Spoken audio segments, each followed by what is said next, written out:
ಬೆಳ್ಮುಗಿಲು ಅಧ್ಯಾಯ 18. ಹಿಂದಿನ ಅಧ್ಯಾಯಗಳು ಕೇಳದವರು ಕೇಳ್ಬನ್ನಿ. ಏನು ಮಿಸ್ ಆಗಿರ್ತಿರೋ ಎಲ್ಲದನ್ನು ಕೇಳ್ಬನ್ನಿ. ಕಥೆ. ತಾಮ್ರದ ಪ್ಲೇಟ್. ಇನ್ನೂ ಹೊಳೆಯುತ್ತಿರುವ ಅದರ ಬಣ್ಣ ಉಗಿಯ ಮಧ್ಯ ಫಳಫಳ ಎನ್ನುತ್ತಿತ್ತು. ಮೇಲೆಗೆ ಏರುತ್ತಿರುವ ವಾಸನೆ, ಕೆಳಗೆ ಕಾಣಿಸುತ್ತಿರುವ ಆಹಾರ, ಅದರ ಕೆಳಗೆ ಕಂಡ ಕೈ ಅದನ್ನು ಹಿಡಿದು ರೂಮಿನೊಳಗೆ ಹೊಕ್ಕಿತು. ರೂಮ್ನ ಮೂಲೆಗೆ ಇಟ್ಟಿರೋ ಟೇಬಲ್ ಮುಂದೆ ಕೂತ ವ್ಯಕ್ತಿಗೆ ಸೇರಿತು ಆ ಪ್ಲೇಟ್. ಬಿಸಿ ಬಿಸಿ ಪಾಸ್ತಾ ವಿತ್ ಪಿಂಕ್ ಸಾಸ್ ಅಂತ ಹೇಳಿದರು ತಂದವರು. ಎಂದು ಸ್ಕ್ರೀನಿಂದ ಪಕ್ಕಕ್ಕೂ ತಿರುಗಿ ನೋಡದೆ ಉತ್ತರಿಸಿದರು ಇನ್ನೊಬ್ಬರು. ಪೂನ್ಸ್ ಎಂದನು ತೇಜು. ಹಾ ತೇಜು, ಹೇಳು ಎಂದು ಸ್ವಲ್ಪ ಗೊಂದಲದಿಂದ ಅಂದಳು. ಅವನನ್ನು ಒಂದು ಕ್ಷಣಕ್ಕೆ ನೋಡಿ ಹಿಂದಿರುಗಿ, ಆಚೆನ ಇರ್ತೀಯಾ ಅಥವಾ ಮಾನಿಟರ್ ಒಳಗೆ ಹೋಗಿ ನೋಡ್ತೀಯಾ ಎಂದನು ಆತ ಇವಳ ಕಾಲು ಎಳೆಯುತ್ತ. ಹಾ ಹಾ ಎಂದಳು ಆಕೆ ಕೊಟ್ಟ ಎಳೆತಕ್ಕೆ ಮರು ಎಳೆತವಾಗಿ. ಹಿಂದಿರುಗಿ ಆಕೆ ಪೀಸಿಗೆ ಲೀನವಾಗುತ್ತಿದ್ದು ಕಂಡು ಪಕ್ಕದಲ್ಲಿದ್ದ ಚೇರನ್ನು ಎಳೆದುಕೊಂಡು ಅವಳ ಪಕ್ಕದಲ್ಲಿ ಕುಂತನು. ಫೋರ್ಕಿಂದ ಪಾಸ್ತಾ ಆಚೆ ತೆಗೆದು ತಂಪಾಗಿಸಿ ಅವಳ ಕಡೆ ಇಡಿಸಿದನು. ಆಕೆ ಹಾಗೆಯೇ ತಿಂದಳು. ಏನು ಅಷ್ಟು ರಿಸರ್ಚ್ ಮಾಡ್ತಿದ್ಯಾ, ಏನು ವಿಷಯ ಎಂದು ಕೇಳಿದನು. ಟಿಂಪಾನೋಸ್ಟಮಿ ಬಗ್ಗೆ ಎಷ್ಟೇ ಹುಡುಕಿದ್ರೂ 80K ಕೆಳಗೆ ಎಕ್ಸ್ಪೆನ್ಸಸ್ ತೋರಿಸ್ತಿಲ್ಲ.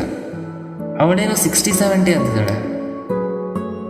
ಅದಕ್ಕೆ ಕಷ್ಟ ಅಂದರೆ 80K ಏನು ಉಪಯೋಗ ಹೇಳು?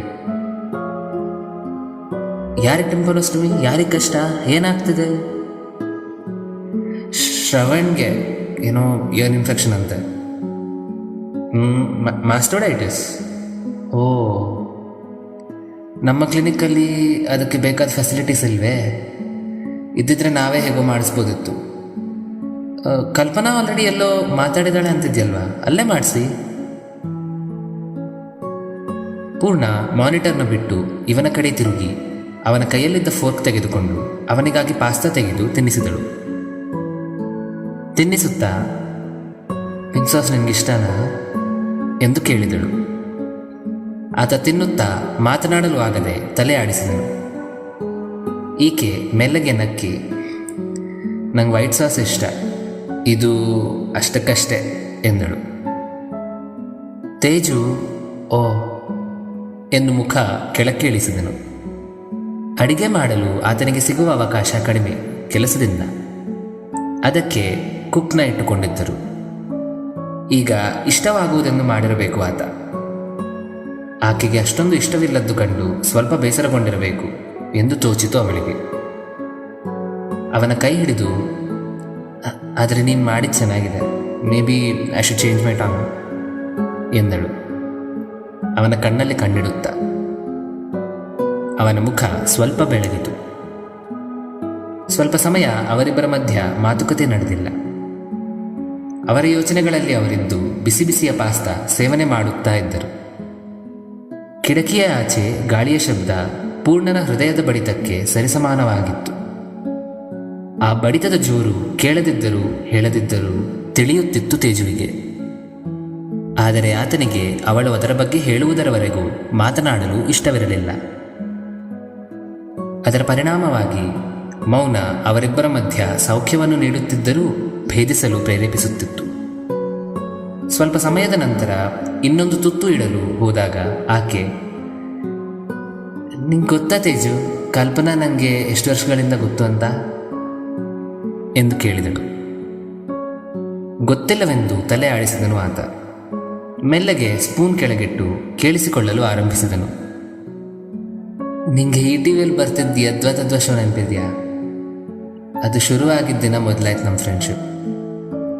ನನಗೆ ಇನ್ನೂ ನೆನಪು. ಅವತ್ತು ಸ್ಕೂಲಲ್ಲಿ ನಾನು ನನ್ನ ಪಾಡಿಗೆ ನಾನು ಅಳ್ತಾ ಕೂತಿದ್ದೆ. ಅಮ್ಮ ಅಪ್ಪ ಜಗಳ ಆಡಿದ್ದಿನ ಅವತ್ತು. ಯಾಕನ್ಸ್ತೋ ಏನೋ ಅವಳಿಗೆ ನನ್ನ ಪಕ್ಕದಲ್ಲೇ ಬಂದು ಕೂತಳು ಕ್ಲಾಸಲ್ಲಿ.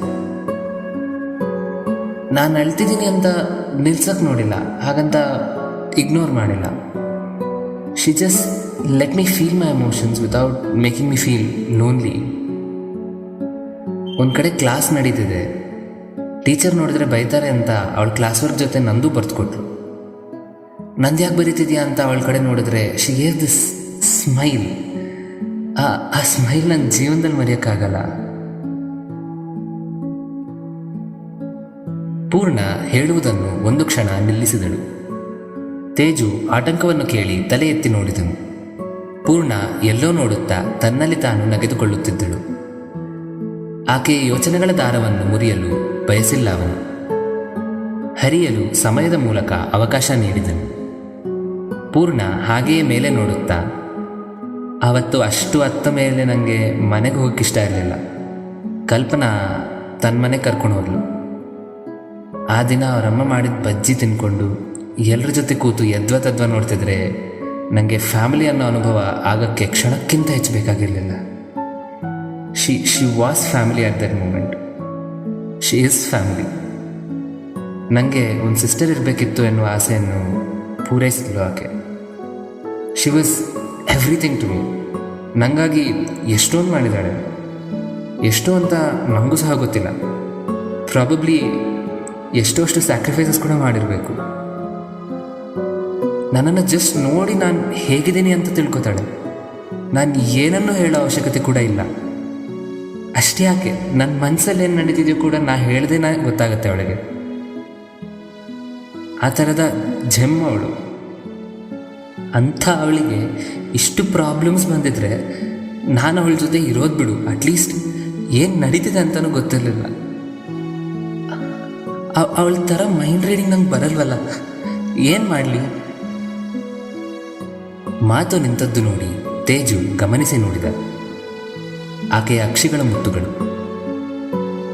ಅವಳನ್ನು ಈ ಸ್ಥಿತಿಯಲ್ಲಿ ನೋಡಿ ತುಂಬ ದಿನಗಳಾಗಿತ್ತು. ಆತನಿಗೂ ಕಣ್ಣಲ್ಲಿ ನೀರು ತುಂಬುವಷ್ಟು ಭಾರವೆನಿಸಿತು. ಘಡಿಘಡಿಗೂ ಹೆಚ್ಚಾಗುತ್ತಿರುವ ಆಕೆಯ ನೋವು ಅವನ ಮನಸ್ಸಿನ ಚರಿತವನ್ನು ಛಿದ್ರಗೊಳಿಸುತ್ತಿತ್ತು. ಕಲ್ಪನಾಳಿಗೆ ಏನು ಸಮಸ್ಯೆ? ಅವಳ ಅಪ್ಪ ಅಮ್ಮ ಅತ್ತೆ ಮಾವ ಯಾರೂ ಅವಳ ಜೊತೆ ಯಾಕಿಲ್ಲ? ಎಲ್ಲದರ ವಿವರಗಳು ತಿಳಿಯಬೇಕಿತ್ತು ಅವನಿಗೆ. ಪೂರ್ಣ ಸ್ವಲ್ಪ ಶಾಂತಗೊಂಡ ಮೇಲೆ ಕೇಳಲು ನಿಶ್ಚಯಿಸಿ ಅವಳ ಹೆಗಲು ತಬ್ಬಿಕೊಂಡು ಶಾಂತಿಗೊಳಿಸಲು ನೋಡಿದನು.